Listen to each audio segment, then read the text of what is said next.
is advised.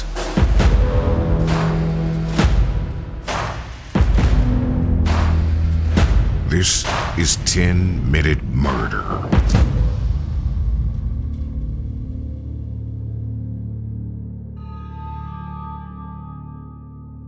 Is there a such thing as the perfect crime? In 1923, the idea crossed the minds of two young men, Nathan Leopold and Richard Loeb. The thought would have seemed more plausible 100 years ago, before the days of fingerprinting, DNA testing, and cameras on every corner. And if anyone could pull it off, surely it would be two child prodigies. Nathan Leopold said his first word at 4 months old. As a child, he would study 15 languages. At 19, he graduated from the University of Chicago and had plans to attend Harvard Law School after a European trip with his family. He was a nationally recognized ornithologist and considered an expert on certain birds. But Leopold was not an attractive person. Actually, he was described as having an unusual appearance. Maybe his social awkwardness and absence of athletic ability is what attracted him to someone like Loeb, someone with the magnetism that he lacked. Richard Loeb started high school at 12 years old. At 17, he became the youngest person to graduate from the University of Michigan. He attended social events, he was athletic, and by all accounts considered an attractive young man. He was a rather well-rounded individual. In his free time, he could often be found on the tennis court or reading a book about historical crimes. He was so passionate about historical crimes that he enrolled in a constitutional history class at the University of Chicago Law School. It was there that the relationship between Leopold and Loeb blossomed. Even though they both grew up in the affluent Kenwood neighborhood on the south side of Chicago, it wasn't until they were both students at the university that their relationship really started to develop. The details of that relationship have been long debated, but it's believed that they were lovers with similar ideologies. Their conversations seemed to revolve around crime. Leopold was particularly interested in Friedrich Nietzsche's concept of Übermensch, or superhuman, and how that affected society and its rules. The possibility of an individual being extraordinary, with super intellect, and the ability to rise above the rules that govern the general population. That engulfed his daily thoughts. It wasn't long before the two of them moved beyond discussing the subject and actually started asserting their perceived immunity from the restrictions that bound ordinary individuals. They started with acts of petty theft and vandalism, but quickly moved on to arson. While the goal had been to commit crimes that they could not be connected to, they were extremely disappointed that it seemed as though their crimes were not worth mentioning in any news outlets. They decided that they would commit a crime that would not be ignored. Leopold and Loeb spent 7 months planning what they considered to be the perfect crime. They thought through every detail, the method of abduction, what weapon to use, how to dispose of the body, and a clever way to throw everyone off. After searching for the right victim, they decided on Robert Bobby Franks. On May 21st, 1924, Leopold rented a car using the name Morton D. Ballard. He and Loeb found Bobby walking to school. He only had 2 blocks left to walk and refused their offer for a ride. Loeb eventually persuaded him to get into the car by acting like he had some questions about a tennis racket. The sequence of events that occurred after Bobby got into the car were never clarified. What law enforcement concluded was that Leopold was driving and Bobby got in the passenger seat. Loeb was sitting behind him and bashed him in the head several times with a chisel, which is the weapon they had decided on. Loeb then pulled him into the back seat and gagged him. With his body slouched on the floorboard and out of view, Leopold drove to the site that they had picked for disposal. They waited until it was dark to pull his body out of the car. They removed his clothes and poured hydrochloric acid on his body to disfigure his face and hide the fact that he had been circumcised. They thought that even if the body was eventually found, that would prolong the identification process. They stuffed his body in a concrete culvert along the railroad tracks in Hammond, Indiana, about 25 miles south of Chicago. When Leopold and Loeb returned home, the news of Bobby's disappearance had already spread, and the police were searching for him. Later that night, Bobby's parents received a call from Leopold, who identified himself as George Johnson. He told them Bobby had been kidnapped, but he was safe. If they wanted him returned unharmed, they needed to follow the instructions of a ransom letter they would be receiving. The next morning, they received a letter with detailed instructions for where to drop a package containing a specific amount of money. Leopold called a second time to make sure they understood the letter and would be doing exactly what was expected of them. It's been debated why they sent that ransom letter. Clearly, even if the parents followed the instructions exactly, they were never actually going to get Bobby back alive. Was it simply to throw everyone off the track, or were they really trying to extort money for some reason? Whatever the case, their perfectly planned crime was about to unravel. A railroad worker noticed a foot sticking out of the culvert near the tracks. The police quickly notified the Franks that Bobby's body had been found before they delivered the ransom money. Word got around to Leopold and Loeb.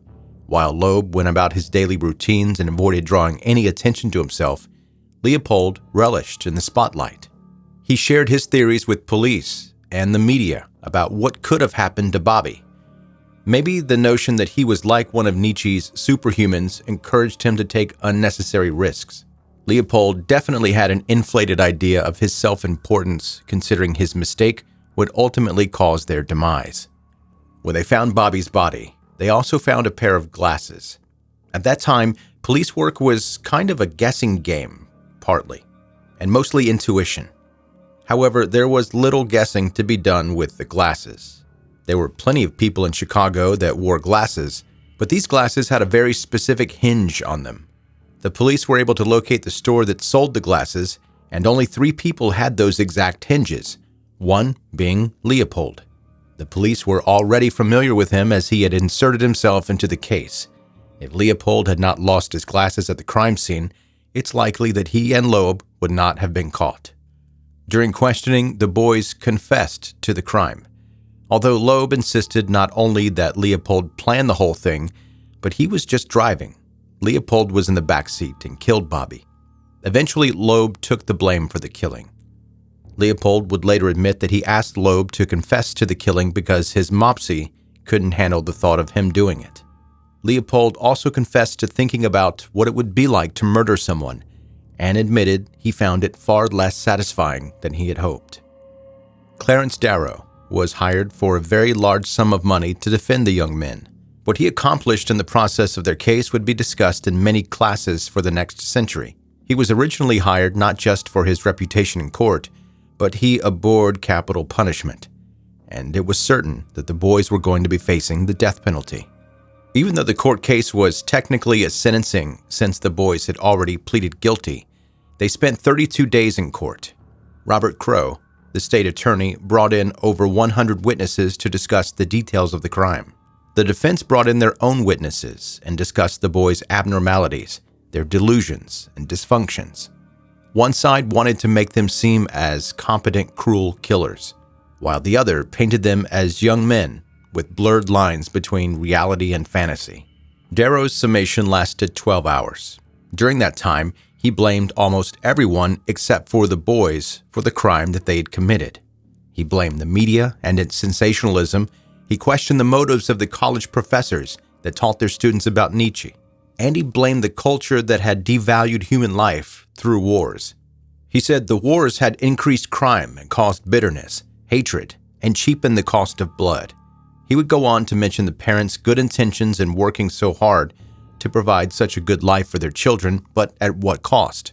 Who was actually there to raise the young men, and what impact did they have on them? He pleaded with the judge not to encourage the lust for death. His point was proven by the bloodthirsty mob outside the courthouse. As odd as the defense may have seemed, on September 10, 1924, Judge Caverly considered the loss of any more lives seriously and sentenced Leopold and Loeb to life in prison plus 99 years. Even in prison, their relationship continued. They both ended up in the Statesville Penitentiary, where they worked together to expand the prison school system. Loeb was killed in 1936 by another inmate that inflicted 58 razor wounds. Leopold was a model prisoner, and in 1958 he was paroled. Many books and films have been released based on the Bobby Franks crime. Leopold even wrote an autobiography called Life Plus 99. He spent the rest of his life living in Puerto Rico, serving in ministries, social services, and bird watching. The story of Leopold and Loeb leaves us with more questions than answers. Who is to blame for the crimes committed? What responsibility does society hold? Why do we find movies, games, and books that involve crime so appealing? Does it desensitize us to the actual acts being committed? Is war to blame? And what about the parents that are supposed to teach their children right from wrong? Or is there no blame but the actual person that commits the crime? And finally, is there a such thing as a perfect crime? Considering that there are currently 200,000 unsolved murders in the U.S. alone, there's a good chance that someone would say yes.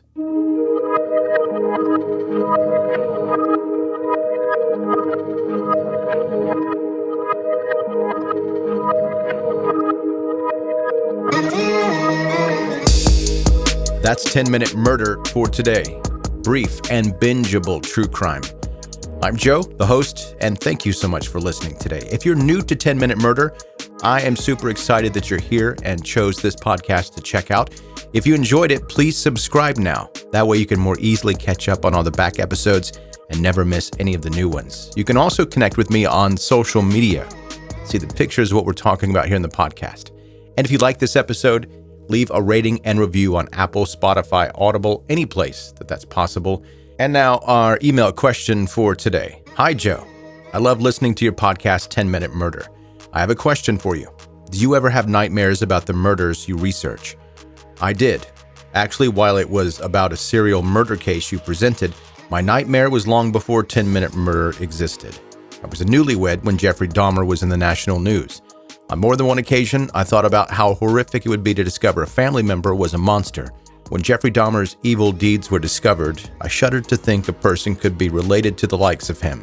Those thoughts were on my mind that night when I went to bed. Shortly after falling asleep, I dreamed that I got up to get a snack. Upon opening the refrigerator, I found it filled with the body parts of young men. With sheer terror, I turned around to find my new husband standing there, his face covered with guilt. An even greater horror dawned on me as I realized just who my new husband was. With my heart pounding, I whispered, "It was you, wasn't it?" Suddenly, and thankfully, I woke up, my new and kind husband snoring quietly beside me. 32 years of marriage later, I can assure you that my husband is not a monster. He was the safest person my mind could use to work through the horror I felt at the thought that someone could have a family member like Jeffrey Dahmer. So I ask you, have you had any nightmares about the monsters you have researched? Kelly. And Kelly didn't leave a state or a city, so it's just Kelly out there in the middle of somewhere in the United States. Kelly, first, thank you so much for listening and thank you for the email. Yes, I've definitely had nightmares about the research I've done for this podcast. I've talked about it in the past. It's been a little while since I've mentioned it. But John Wayne Gacy, I have a thing about clowns. That one got me because you have to look up for all the pictures and stuff. And those pictures of John Wayne Gacy, they're really happy about putting them on the internet. They'll put all of them up there. And so I've seen all of them. And honestly, I don't know if I should mention this, but probably about once a month, I'll have a nightmare after researching stuff for this case. Like once a month. And in the before times, before 10-Minute Murder, almost no nightmares. But there is a little trick that I use when I know that I've researched something really heavy and it's going to be on my mind when I go to sleep. I'll put on stand-up comedy on my phone on my nightstand. I'll just put stand-up comedy on repeat and I'll listen to that as I'm falling asleep. And then I almost always wake up in the middle of the night because that's who I am as a person. I'll just wake up and it's still playing. So as I go back to sleep, it's comedy. Some people do white noise or lullabies, whatever kind of it. I do stand-up comedy. All right, that's going to do it. That is today's 10-Minute Murder. Thank you so much for listening.